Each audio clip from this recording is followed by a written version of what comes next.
সম্প্রতি আমাদের হাতে বেশ কয়েকটি ছবি এসেছে। ছবিগুলো বাংলাদেশ সেনাবাহিনীর ব্যবহৃত এপিসি এবং বহরে থাকা ট্যাঙ্কের। সেনাবাহিনী যে বর্তমান যুদ্ধ পরিস্থিতি দেখে শিক্ষা নিচ্ছে তা দেখে অনেক ভালো লাগলো। আমাদের কাছে আসা একটি ছবিতে বাংলাদেশ সেনাবাহিনীর ট্যাঙ্ক এবং বিটিআর 80 এপিসিতেও কোপ কেস দেখা গেছে। আশা করা যায় সেনাবাহিনীর শীতকালীন মহড়ায় তা নিশ্চিত হওয়া যাবে।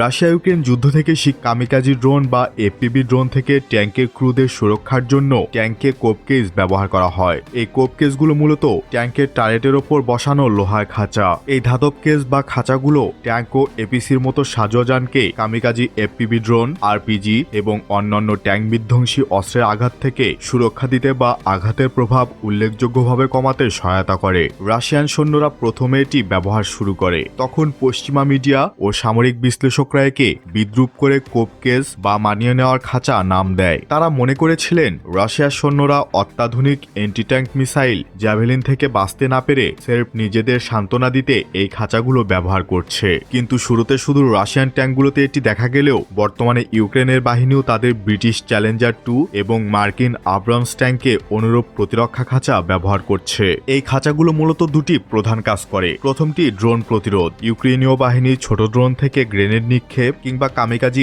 এফপিভি ড্রোন দিয়ে ট্যাঙ্কের ওপরের অংশে হামলা করে। কোপ কেস এই ড্রোনগুলোকে মূল বডিতে আঘাত করার আগে আটকে দেয় বা মাঝপথে বিস্ফোরিত হতে বাধ্য করে। Top attack missile. জ্যাভলিন বা এনল মিসাইলগুলো ট্যাঙ্কের ওপর পাতলা বর্ম লক্ষ্য করে আঘাত করে। যদিও এই খাঁচাগুলো জ্যাভেলিনের মতো শক্তিশালী মিসাইল পুরোপুরি ঠেকাতে সক্ষম নয়, তবে এটি মিসাইলের সেন্সরকে বিভ্রান্ত করতে বা তার ধ্বংসাত্মক ক্ষমতা কিছুটা কমাতে পারে। তাই বাংলাদেশের একই সাথে দেশেই কামিকাজি ড্রোন এবং এফপিভি ড্রোন বানানোর দিকেও নজর দিতে হবে, যেন শত্রুর ড্রোন থেকে সুরক্ষার পাশাপাশি নিজেদের নির্মিত এসব ড্রোন দিয়ে শত্রুর ওপর আক্রমণও করা যায়।